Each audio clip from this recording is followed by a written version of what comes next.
অসম্ভবকে সম্ভব করছে ডাকসু শিবির, বিরল ইতিহাস সৃষ্টি হচ্ছে।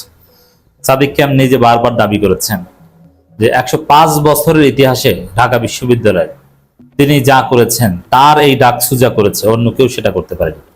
এই জন্য আমি বলি যে ১০৫ বছরের ইতিহাসে সেরা VP DUCSU VP Sadiq camp. এটা সাদিক ক্যাম্প দাবি করার অনেক আগে আমি বলেছি। This is for the first time, মানে ফর দি ফার্স্ট টাইম আমি এটা বলেছি যে সাদিক ক্যাম্প ১০৫ বছরের মধ্যে সেরা ভিপি। যদিও ঢাকা বিশ্ববিদ্যালয় প্রতিষ্ঠার শুরু থেকেই ছাত্র সংসদ নির্বাচন হয়নি, একটা পর্যায় পর হয়েছে, কিন্তু ঢাকা বিশ্ববিদ্যালয়ের ইতিহাস ১০৫ বছরের ইতিহাস। তো সেই জায়গায় সাদিক ক্যাম্পরা এমন এমন সংস্কার করেছে, এমন এমন উন্নয়নমূলক কাজ করেছে যেটা অনেক সরকারও করতে পারেনি।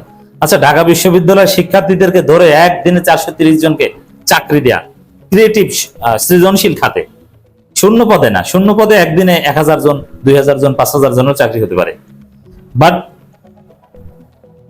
নতুন তৈরিকৃত খাতে ৪৩০ জনকে চাকরি দিয়েছে। বাংলাদেশের ইতিহাসে কোন সরকার এটা পেরেছে?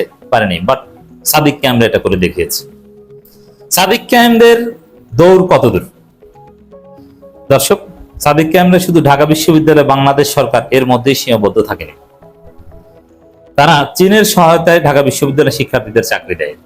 এখন আমি যে কারণে এই আলোচনা করছি, ডাকসু ভিপির সঙ্গে মার্কিন প্রতিনিধি দলের সাক্ষাৎ, চীন, মার্কিন যুক্তরাষ্ট্র সবাই ডাকসু ভিপির কাছে আছে, ডাকসুর কাছে আছে, এবং ঢাকা বিশ্ববিদ্যালয় শিবিরের সাথে মিটিং করেছে। আপনি কি বুঝেন? চায়না রাষ্ট্রদূত সমস্ত ষড়যন্ত্র, বিএনপির বাধা বিপত্তি অতিক্রম করে ডাকসুর কাছে আছে, আবার মার্কিন প্রতিনিধি দলও আসে। কেন, কিভাবে এই ডাকসু অসম্ভবকে সম্ভব করতে পারে? এবার বুঝলেন? এই ডাকসুর পাশে চীন আছে। এই ডাকসু চীনকে কনভিন্স করতে পারছে, তুরস্ককে কনভিন্স করতে পারছে, এই ডাকসু মার্কিন যুক্তরাষ্ট্রকে কনভিন্স করতে পারছে। চীন, মার্কিন যুক্তরাষ্ট্র মনে করে যে ডাকসুই হচ্ছে বাংলাদেশ, এই ডাকসুই হচ্ছে বাংলাদেশের আসল শক্তি। কেন মনে করে? কেন এটা সত্য? বাংলাদেশের ইতিহাসে এই ভূখণ্ডে যত বড় বড় আন্দোলন, সবকিছুর অবদান ডাকসু। ৫২ ভাষা আন্দোলন ডাকসুকে কেন্দ্র করে, ৬৬ ৬ দফা ডাকসুকে কেন্দ্র করে, ৬৯ গণঅভ্যুত্থান ডাকসু, ১৯৭১ সালে মুক্তিযুদ্ধে ডাকসু, সেই ২ মার্চ পতাকা উত্তোলন ডাকসু। ডাকসুই হচ্ছে সব। এবং সর্বশেষ আমাদের যে ২৪-এর মহান বিপ্লব, এটা ছাত্র জনতার বিপ্লব। তখন ডাকসু থাকলে ডাকসু সেই বিপ্লবে নেতৃত্ব দিত, কিন্তু ডাকসু না থাকলো, ডাকসুর আদলে যে সমন্বয়ক ছিল ঢাকা বিশ্ববিদ্যালয়, তারাই নেতৃত্ব দিয়েছে। ছাত্র জনতার বিপ্লব, আর ছাত্র জনতার সবচেয়ে প্রেস্টিজিয়াস এবং রিপ্রেজেন্টেটিভ প্ল্যাটফর্ম হচ্ছে ডাকসু।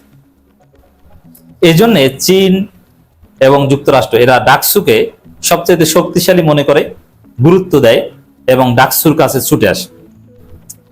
তাহলে আপনি বুঝুন দর্শক, যে ডাকসু কোন জায়গা থেকে কোন জায়গায় আসতে পারে এবং কিভাবে কি পরিকল্পনা বাস্তবায়ন করতে পারে।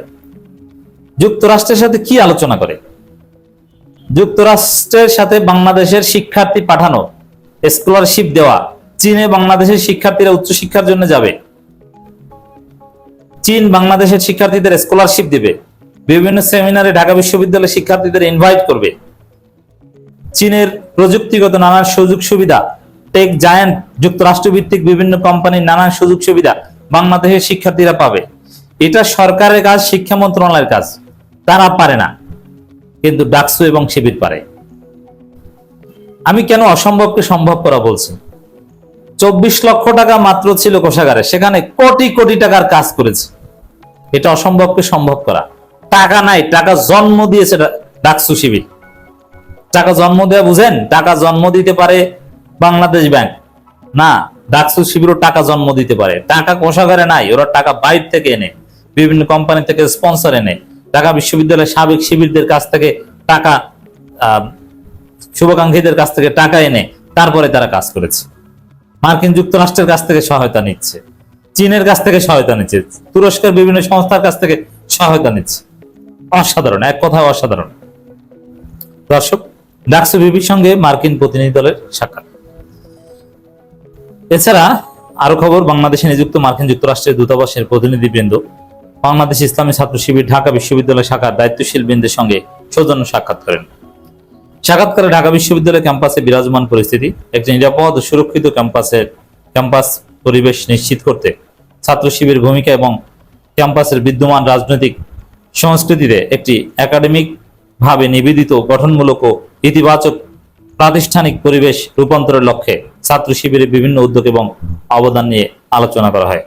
এছাড়া ছাত্র শিবিরের দায়িত্বশীল বৃন্দ বাংলাদেশ ও যুক্তরাষ্ট্রের মধ্যে একাডেমিক এক্সচেঞ্জ ও সহযোগিতার সম্ভাবনা, পাশাপাশি বাংলাদেশ শিক্ষার্থীদের জন্য যুক্তরাষ্ট্রে উচ্চশিক্ষা গ্রহণ ও বিভিন্ন একাডেমিক সুযোগ সৃষ্টির বিষয়ে আলোচনা করেন। এই দৃশ্য দেখে ছাত্রদল হার্ট ফেল না করলে হয়। ছাত্রদলের জ্বলছে, অন্তরে জ্বালা, কিন্তু মুখ ফুটে কিছু বলতে পারছে না। কারণ চীনের বিরুদ্ধে বলবে সম্ভব না, যুক্তরাষ্ট্রের বিরুদ্ধে বলবে সম্ভব না, বরং সরকারিভাবে ষড়যন্ত্র করা হচ্ছে যাতে ডাকসু এবং শিবিরের কাছে চীন যুক্তরাষ্ট্র না আসে।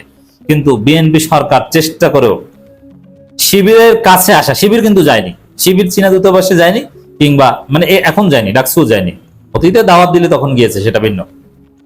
এবং যুক্তরাষ্ট্রের দূতাবাসের কাছে, ব্রেন্ট ক্রিস্টেনসনের কাছে শিবির ডাকসু যায়নি, শিবিরের কাছে ঢাকা বিশ্ববিদ্যালয় তারা এসেছে।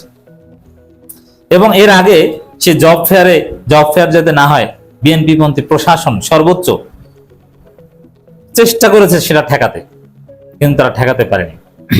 এর মানে শিবিরের ডাকসুর যে আকর্ষণ, যে ক্যাপাসিটি, তাদের যে মাহাত্ম্য, এটা দেখে যুক্তরাষ্ট্র চীন ইমপ্রেসড হচ্ছে। তারা মনে করছে এরাই বাংলাদেশের শক্তি, এদের কাছে যাওয়া দরকার।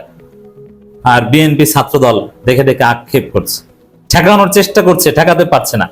এবং চীন সফরে তো বিএনপি যেতে পারছিল, ছাত্রদল যেতে পারছিল টাকা পয়সা খরচ করে, জনগণের ট্যাক্সের টাকা খরচ করে। কিন্তু ছাত্রদলের সাথে, ঢাকা বিশ্ববিদ্যালয়ের ছাত্রদলের সাথে চীনা প্রতিনিধি দল, মার্কিন প্রতিনিধি দল মিটিং করবে, এইটা তো আর করানো সম্ভব না। কেন সম্ভব না এটা করানো? এটা তো আর টাকা দিয়ে করানো যায় না, বুঝতে পারছেন? আর এই কারণেই ডাকসু শিবির এরা যে কোন মোডে আছে তারা ভালোভাবে জানে, যার ফলে তারা যথেষ্ট কনফিডেন্ট। তারা মনে করছে যে আবার নির্বাচন হলে আমরা নিরঙ্কুশ ভাবে জিতবো, আগের বারের চেয়ে বেশি ভোট পাবো। কারণ আগের বার তো আমরা সক্ষমতা প্রমাণ করতে পারিনি, নির্বাচনের আগে জাস্ট প্রতিশ্রুতি দিতে পেরেছি। এবার তো আমরা প্রমাণ করতে পেরেছি, যার ফলে ছাত্রদল একবারও নির্বাচনের কথা বলে না। কিন্তু শিবির নির্বাচনের জন্য বিশ্ববিদ্যালয় প্রশাসনকে চাপ দিচ্ছে। ডাকসু শিবিরের যে সফলতা, 105 বছরের ইতিহাসে কেন সাদিক ক্যাম্প সেরা ভিপি, এস এম ফরহাদ কেন সেরা জিএস, মহিউদ্দিন কেন সেরা এজিএস, দেখছেন? ঢাকা বিশ্ববিদ্যালয় কেন্দ্রীয় ছাত্র সংসদের ভিপি সাদিক ক্যাম্পের সঙ্গে সৌজন্য সাক্ষাৎ করেছেন ঢাকায় নিযুক্ত মার্কিন দূতাবাসের প্রতিনিধি দল। ডাকসু ভিপির কার্যালয়ে ডাকসু ভবনে সাক্ষাৎ অনুষ্ঠিত হয়। সাক্ষাতে মার্কিন দূতাবাসের প্রতিনিধি দল দূতাবাসের পলিটিক্যাল অফিসার জেমস এ স্টুয়ার্ট এবং অন্যান্য পাবলিক ডিপ্লোমেসি অফিসার স্কট হার্টম্যান উপস্থিত ছিলেন। নানান বিষয়ে আলোচনা হয়েছে।